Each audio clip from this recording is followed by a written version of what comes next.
Hello friends, beauty's bake and cook চ্যানেলে আপনাদের সবাইকে স্বাগত জানাই। আজকে একটা পাইনাপেল ফ্লেভারের কেক আমি ডেকোরেশন করব। সঙ্গে থাকবে ফন্ডেন্ট দিয়ে আমি কি করে পাতাগুলো বানিয়েছি, আর আমি লিখেছি যেটা মাঝখানে সেটাও আমি দেখাবো। ফন্ডেন্ট নিয়ে অনেকের অনেক প্রশ্ন থাকে, তার জন্য আমি কিছু টিপস আপনাদের সঙ্গে শেয়ার করব।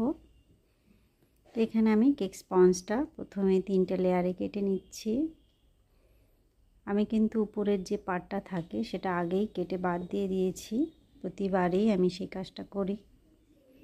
আর এইভাবে টার্ন টেবিলটা ঘোরাতে ঘোরাতে কাটলে প্রত্যেকটা লেয়ার সমানভাবে কেটে যাবে। দেখুন প্রত্যেকটা লেয়ার আমার সমান। আমি কিছুটা পাইনাপেল ক্রাশ জলের সঙ্গে মিক্সড করে নিয়ে সেইটা দিয়ে কেক স্পঞ্জটা প্রথমে ভিজিয়ে নিচ্ছি। তবে খেয়াল রাখতে হবে, কেক যদি ময়েস্ট থাকে তাহলে বেশি জল দিলে কেকের টেস্ট নষ্ট হয়ে যাবে। আর যদি কেক তৈরির সময় ইমালশন ব্যবহার করেন সেক্ষেত্রে এই প্রসেসটা ফলো না করলেও চলবে।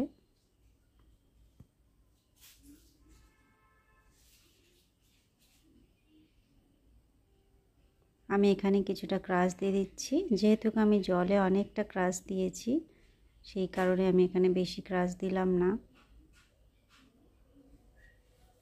অনেক সময় বেশি পরিমাণে দিয়ে ফেললে কি হয়, টেস্টের যে ব্যালেন্সটা থাকে সেটা থাকে না, সেদিকেও খেয়াল রাখতে হয়। আমি এটা সেকেন্ড লেয়ারের উপরে ক্রিম দিচ্ছি,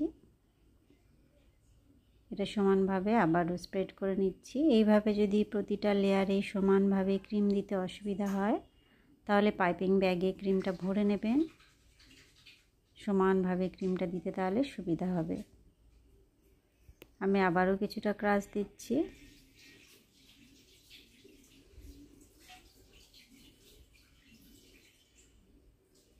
এই ক্রাশগুলো ঘরেও বানানো যায়, তাতে কি হয় অনেক সেফটি থাকে এবং খেতেও অনেক ভালো লাগে, অনেক টেস্টি হয়।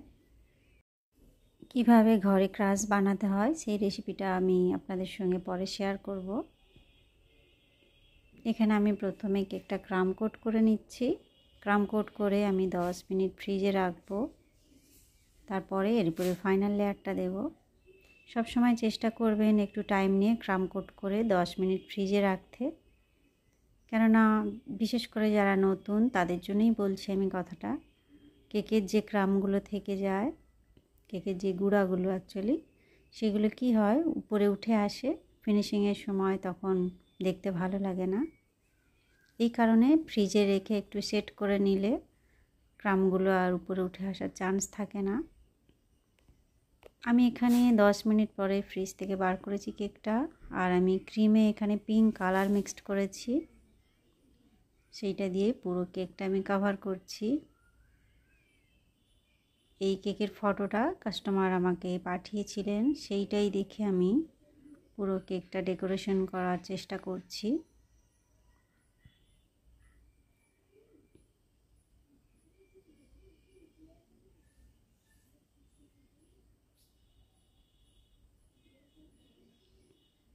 ফাইনাল ফিনিশিংয়ের সময় একটু টাইম নিয়ে করবেন যাতে দেখতে সুন্দর লাগে। আপনার কাজের উপর ডিপেন্ড করছে আপনার কেক কেমন লাগবে দেখতে।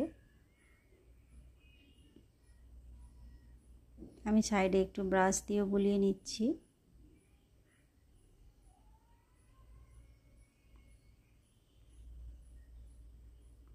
ব্যাস, আমি এখানে পাইপিং ব্যাগে এটা 2D নজেল নিয়েছি, নিয়ে পিঙ্ক কালারটা আর একটু ডার্ক করে নিয়েছি। কয়েকটা ফুল বানিয়ে নিচ্ছি, যেভাবে ছবিতে আছে সেইভাবেই আমি করছি।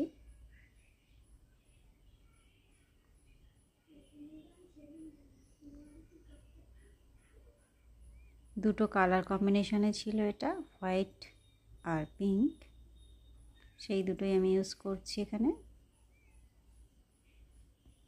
আমি এখানে প্রথমে বর্ডারটাও করে নিলাম পিঙ্ক কালার ক্রিম দিয়েই। বর্ডারটা ছিল না কেকে, অ্যাকচুয়ালি ছবিটা পাঠিয়েছিল এতটাই অস্পষ্ট ছিল আমি বুঝতে পারিনি বর্ডার ছিল কি নেই। তবু আমার মনে হলো একটা বর্ডার দিলে ভালো লাগবে দেখতে, সেই কারণেই বর্ডারটা দিচ্ছি। এটা হচ্ছে একদম মিডিয়াম সাইজের স্টার নজেল দিয়ে করছি আমি এবার উপরে কয়েকটা সাদা ফুল বানাচ্ছি। মিডিয়াম সাইজের স্টার নজেলে সাদা ক্রিম ভরে নিয়েছি।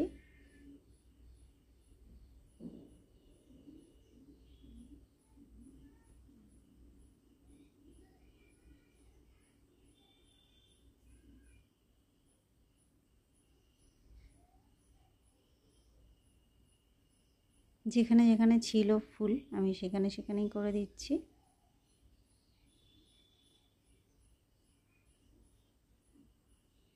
এবার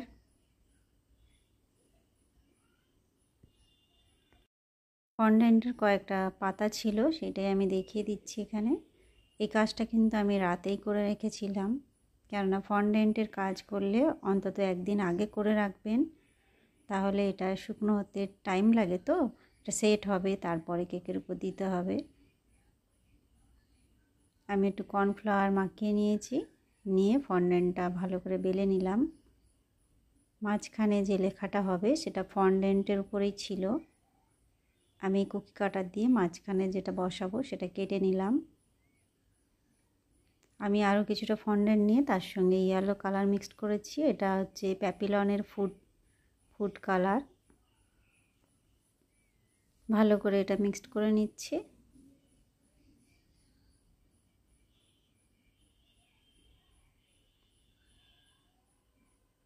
ভালো করে কর্নফ্লাওয়ার লাগিয়ে এই কাজটা করতে হবে, তবেই ফন্ডেন্টটা ভালো করে সেট হবে, নাহলে খুবই নরম থেকে যাবে। আমি একটু লম্বালম্বিভাবেই বেলে নিচ্ছি, কেননা এই দেখুন পাতাগুলো বানাবো, তার জন্য আমি একটা কার্ডবোর্ডের উপরে এঁকে নিয়েছি একটা পাতা, যেহেতু আমার কাছে কাটার নেই। এই প্রসেসে আমি করছি। টুথপিক দিয়ে প্রথমে ড্র করে নিচ্ছি, তারপর একটা পিৎজা কাটার দিয়ে আমি পাতাগুলো কেটে নিচ্ছি শেপ করে।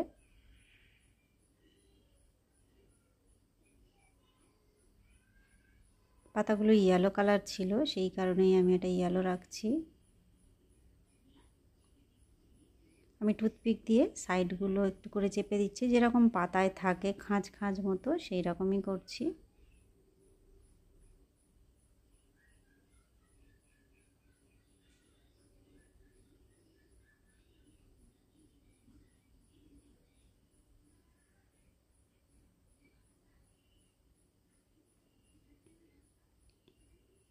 আশা করি আমার কাজটা বুঝতে পারছেন আপনারা আমি কি করছি।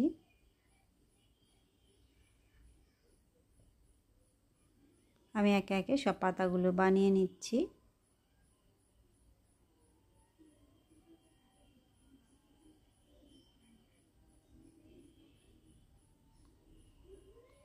আমি এগুলো অফ ক্যামেরায় চকলেট পিছনে মেল্ট করে দিয়ে একটা করে টুথপিক আটকে দিয়েছিলাম, সেটা আর দেখানোর আমার টাইম হয়নি।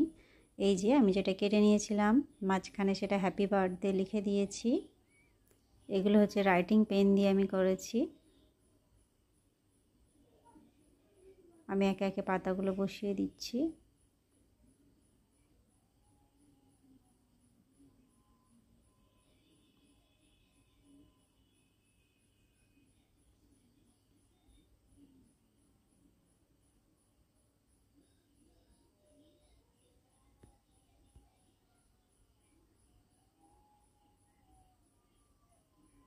আমি এবার কতগুলো পার্ল নিয়েছি ছোট বড়, সেগুলো বসিয়ে দিচ্ছি যেভাবে ফটোতে ছিল।